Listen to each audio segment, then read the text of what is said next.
Dan Hank. This is Third Dimension Podcast, and this is Timothy Boor. You want to introduce yourself a little bit? I'm Timothy Boor. I own the Bohemian Tattoo Club in Kokomo, Indiana. Been tattooing for about 11 years now. Okay. It's probably a little bit of a tricky subject. How old are you? 44. 44. Yeah. So what did you do before tattooing? I actually worked at a factory for like 13 years. Wow. Yeah. What was that? Amazing? Terrible. You loved it? Oh, terrible. What was your factory for? It was a Chrysler plant. Wow. So yeah, I pretty much sit there and did this for like 9 hours a day, and that was my life for 13 years. I'd probably go to a shooting spree. It's a I'd probably go to a shooting spree if I did that. oh, dude, yeah. So I always what said was that's the story? place How where did it you happened. transition over to tattooing from that? I used to always play a lot of bands, and there was a guy that I was in a band with that I would always draw album covers. I would do all that stuff. What kind of band? And it was like metal. Okay. Yeah, it was kind of like a weird metal band. Yeah. Like pop, like Britney Spears. Type Yeah, stuff. mainly. Yeah, kind of very, very Nickelback influenced. Okay, yeah. Like what I'm Crazy into. Horse. Yeah, yeah, and he got approached by a guy because he owned a little building. And the guy kind of told him like, "Hey, man, I'll bring all the stuff if you let me use the building and we'll partnership and open a shop." Right. And he said he would do it. He's like, "But I'll only do it if you'll agree to apprentice one of my buddies who's a good artist." So the guy's like, "Yeah, sure." Okay. So he hit me up, asked me if I wanted to get into it, give it a shot. So that was definitely my first shot. What do you think of it at first? Did you think, like, yeah, I'll go for tattooing? Or you think, I don't know? Actually, when he first asked me, I was like, fuck no. And he was like, why? And I'm like, because at the time, my story, it's really long, because technically I did my first tattoo, close to 20 years ago, but I quit for 5 years, got back into it for a minute, quit for another few years because I had kids, stress. But when I first said no, it was because like I didn't grow up with a tattoo family, I didn't grow up immersed in it, all that. I'm the black sheep, I'm the only one who has them. And I was like, man, either that medium is really hard, or everyone who does it's fucking terrible. I'm like, because everything I see is this shit. Yeah, right. Yeah, there's definitely both. And I was like, man, I don't know if I want to do that. And so I thought about it a little more and gave it a shot. And it just stressed me the fuck out. Like this idea of any mistake I made was just forever on this fucking no go. racing, there's no paying over. Yeah, it's so stressful. And like I think that got the best of me for a while. And but the guy I was learning from ended up moving like 6 months into my apprenticeships, and I was just left hanging and didn't really find another apprenticeship for like 5 years I think later. that's the way Brian Murphy is like. It's a little different story, but he ended up opening a shop with the guy, and the guy just took off. He's like, what the fuck? Right, yeah, absolutely. Yeah, I was fucking Brian. I remember like he was one of the dudes on MySpace. He's been around a long time, I remember when I first got, not to change something, but I remember when I first got into tattooing, like, or when I was first offered an apprenticeship, like, I see like Mike Ness and stuff, and they're all covered in tattoos, and I thought tattooing was like old school, traditional. I liked it, but I was like, that's not what I want to do. I just, I wanted some of that on me. I like that, but it wasn't. So I remember I turned down my first apprenticeship because that's what I figured it was. Right. Did you have a more broad perspective, or you Absolutely thought the same not. I thought that the same way. What made me decide to do it was trying to like immerse myself in it and see what the potential was, and that's when I started seeing like Tom Renshaw. Yeah. And I mean, when I started seeing kind of like realism, and I was Well, I saw Aaron Kane and Guy Atchison. It was the same thing. Yes, Same, absolutely. Transition, kind of travel story. Yeah, when I realized, like, okay, so I can actually do art that I enjoy to do on my own, and I can do that on people. Because at the time, I was kind of like you. I thought tattooing was pretty much, old Very biker, limited, sailor, looking just traditional stuff. And even though I like that and I respect that, that's not really what I wanted to do. Well, exactly. That's how I felt. Yeah. And I originally wanted to do comics, but then I went to art school and I started interviewing with DC and Penguin Books, and then I had people they kept offering. They're like, oh, you should really go into tattoo. And finally, I was like, oh, I'll do this. In the meantime, to make money. And then after I started doing it for a while, I really got into it, and I enjoyed it. Yeah. You enjoy it more now than you thought you would? Oh yeah, for sure. Okay. Like once I don't know. There's those things with any tattooing music, anything you're into that like if you're playing drums, there's that one drum beat you figure out, suddenly you're better. Right. And it's like when I got to that point when I was feeling like, okay, wow, I'm actually getting to draw stuff for people. I'm not just doing number 7 off the wall. Yeah, no, you're right. Like, that's when it changed That for took me like 4 years. Oh, yeah. You kind of feel like you're pretty much, in a way, I felt like I was just now in an artistic factory. Yeah. And now I'm still just doing Well, the I was same trying to shit all make day. the Flash as good as possible. And after a while, I was like, dude, I want to do more. Yeah. Well, yeah, because the old Flash, the light source came from everywhere. Yeah. It was on Well, everything. I remember the best of the best with Cherry Creek. Oh, yeah. And that wasn't even really good Flash, but it was way better than the crap that you had before that. Yeah, it was at least clean and abundant. Yeah. You're somebody who actually knew a little bit of anatomy and light skills and stuff. Yeah. It's better than like doing your 700th crackled dragon rock, Yeah, no, definitely. So what happened with Last Rites and you getting in with Paul Booth? So I went up there, Brian Hadley, at the time, he was like working on my arm, and we became friends, and he got a guest spot there. He was going to get off the map, and then he was going to go up to Last Rites. Right. So he hit me up, was like, hey, you want to go with me? And I'm like, no, dude, I'm not just going to tag along and show up at these places. So he got a hold of all of them, and they were like, yeah, checked out my stuff. Like, yeah, you can come along, And both places were like, hey, we weren't expecting another artist. We don't really have room for him to really tattoo much, but if he has like a few people, we can find a spot. Okay. So when I got out to Last Rites, I actually hit it off with Paul really well. The guy that I was talking about earlier that I was in a band with and opened up the shop. Right. Since I was 15 or 16, I've been playing in bands with this guy, and he was like 10 years older than me. And he was like hitting me with crazy conspiracy theory of like government and like space and the Nephilim. And no, I know people like X that, yeah. So every crazy conspiracy thing about reptile people running the government and all this shit, I had heard about and knew about. Dome of the Earth. Yeah, Zeitgeist movie shit and all that. Yeah. So when I went there and I hung out with Paul, it ended up all of us in this room hanging out, having drinks and all that stuff, and it was this room full of people that had no idea what the fuck me and him were talking about. And we just hit it off really well.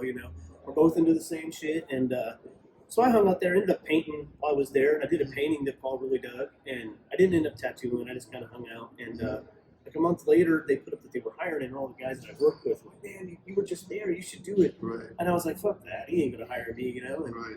I kind of did it just to shut them up, and to be like, all right, whatever. I said, Apply to it? Yeah. I kind of sent my stuff. Then, like, literally, I thought so little of my chances, and thought so little of actually applying for that job that like 3 weeks later or something like that, we get a call. We're driving down the road, just coming back from my mom's house, and the shop guy's like, hey, so you just got a call from Last Rites, and they're wanting to get a hold of you, and I guess they're wanting to talk to you about something. I literally on the phone was like, man, I don't think I set up an appointment to get tattooed. I was like, what's that about? And this guy's like, hey, dumbass, didn't you fucking apply for the job? I'm like, there's no way it's that. Not that. It's not that. So when I called back, Paul was like, yeah, man, if you're interested, I'd like to have you fly out and talk about the job. And so when I went out there, again, it was like a full interview, all that, and went really well, and he offered me the job. So I was like, let's do it. Let's go to New York, give it a shot. How long did you stay in New York? It was like 3 years. Okay. And why did you move back? So the truth of the story was, when I was first offered the job, I was kind of leery of taking it because at the time, I had a daughter from an ex. My oldest daughter's just turned 21. She's from an ex. And I didn't want to just bail and move away. It's a great career opportunity, and I'm like, thanks, but I don't know if I can do it. So my ex was kind of like... So you'd have like very little communication with her. Yeah, Indiana to New York, it's hard to fly back and forth, and that's like a stressful job for me. I felt like no one knew who the fuck I was, and now I'm at Last Rites. But they did eventually, right? Yeah. And so, like, she was saying that she would try to transfer her job out somewhere close because she's like, I don't want to live in Indiana forever either. That would be awesome to go out there. So when I went out there, she was just always having trouble, like getting out there. And it just became, at some point, it was kind of like a decision to keep seeing my kid a couple times a year or move back. So I just couldn't keep trusting that her job was going to work. Right. Nothing really against her, but like I just couldn't trust that was ever going to happen. Her either. So I ended up moving back and opening up my shop now. And Paul, like, he always told me from day one, he's like, regardless of whatever you've heard about me and people who work for me, he's like, if you come to me like a man and tell me you're leaving, we will be cool. So I was like, well, we'll see. And so I went to his room and told him the situation, and absolutely cool. He was like, hey, man, I've chased an ex all the way up the East Coast trying to be around my daughter, too. I get it. He's like, you always have a chair here anytime you want to come back. That's So awesome. like it's always been open, always been awesome. He's here this weekend, still friends, do guest spots. It's I think a great there's like experience. 20 million rumors floating around about everybody, and a lot of them aren't true. You got to meet a person, and talk to them before you really know where they come from. Well, yeah, it's funny how many people will like you, Paul.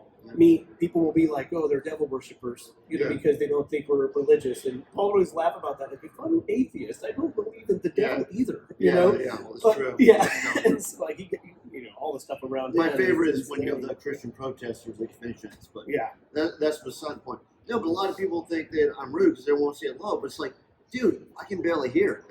And I know Gina had to explain to Gina Russo. She's like, no, Dan didn't blow you off. He didn't fucking hear you. Yeah.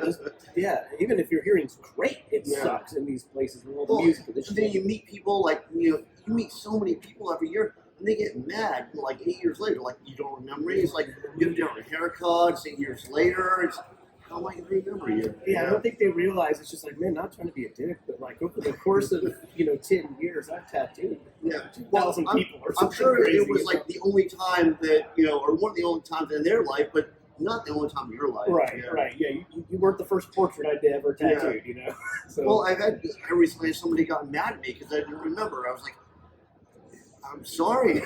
What's crazy though, you'll remember him when they show you the tattoo. Yeah. Well, of course. Yeah, you remember the tattoo. I remember that. Like, oh shit, I remember this guy. All right. Well, I have a back time remembering names. Like, there's they actually say that you can only remember a certain number of names. Like, your brain only stores a certain number of names. And like tattoo artists and like rock stars and stuff, they meet. And I'm not saying the same, but I'm just saying people who meet a lot of other people. Yeah. So you remember the people that made a big influence on you and stuff like that. Yeah. I remember Paul was always talking about how tattooers are the rock stars in the art world. He's like, I know rock stars that wish they were tattooers. Well, I know, like, do you know Donato? He does paintings for a lot of books. So he's really good. Yes, yeah, you're talking. So I remember calling him up, and I lived in Long Island. I called him up, and it was in Brooklyn. It was his home phone number. Because I just called to buy some, like, he had like a book with his, artwork in it. Right. And I called his home phone number. So we just got to talking, and, he was asking me about tattooing, and I told him, it's like, maybe I should tattoo. It's like, this guy is world class. Yeah, thinking about doing it. But it's kind of like there's like this aura tattoo artist, Yep, there is. It's not always true. It's not always true. And when people are rock stars, they're eventually shunted out of the community because they usually get that like Axl Rose attitude. Yeah, and then you can fuck yourself. Yeah, but I feel like tattooing has totally changed my life for the better. Like it's done a lot. It's opened a lot of doors. I've been a lot of places that I never would have thought of from the outside before I approached it. Do you have the same thing? Oh man, I never would have dreamed. Like I'll be honest, I never would have dreamed that life would be as actually good as it is through tattooing. I was really. My big goal when I got into tattooing was hopefully to make as much money as I was like at Chrysler and to be able to support my family.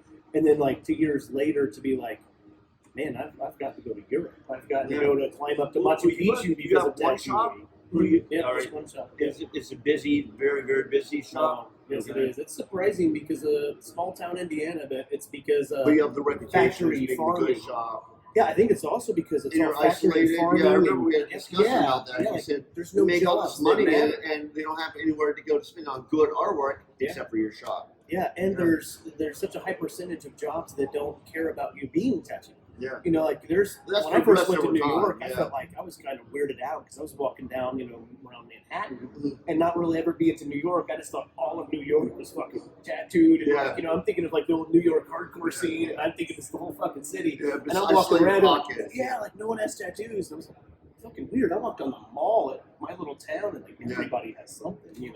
80%. New York is a melting pot. It really is a melting pot. Like, you get everybody from all over there. Yeah, so. I loved it. I liked it. Everybody was, because I'm, like the kid from the cornfield. Well, I liked it when I first moved there. Like, it's an experience, so you get a lot of stuff, and after a while, though, it starts to get to you. I understand. Yeah, everybody made it sound to me like he was, like, oh my God, you're going to hate it. It's going to be so terrible. It's so dangerous out there. Like, they made it sound like I was going to get off the plane and 50 Cent was going to do a drive-by and shoot me, And it was just like, dude, it's chill, man. I walked all over that city, like all over. I don't think 50 Cent has ever done a drug I don't think either. I don't think so either. But, all right, so tell everybody how they can get a hold of you, how they can view your work. Pretty much through the Bohemian Tattoo Club.com. I do everything through there. I used to have my own site and do all that stuff. And I'm like, this feels Do you have an Instagram or Facebook? Yeah, just at Timothy Boor on everything. Is if you look that up, any social media, even if I don't use it much, I'm probably on there. Okay. And, yeah. All right. Thanks for doing this interview, Tim. Of course, man. Always a pleasure. Thank you.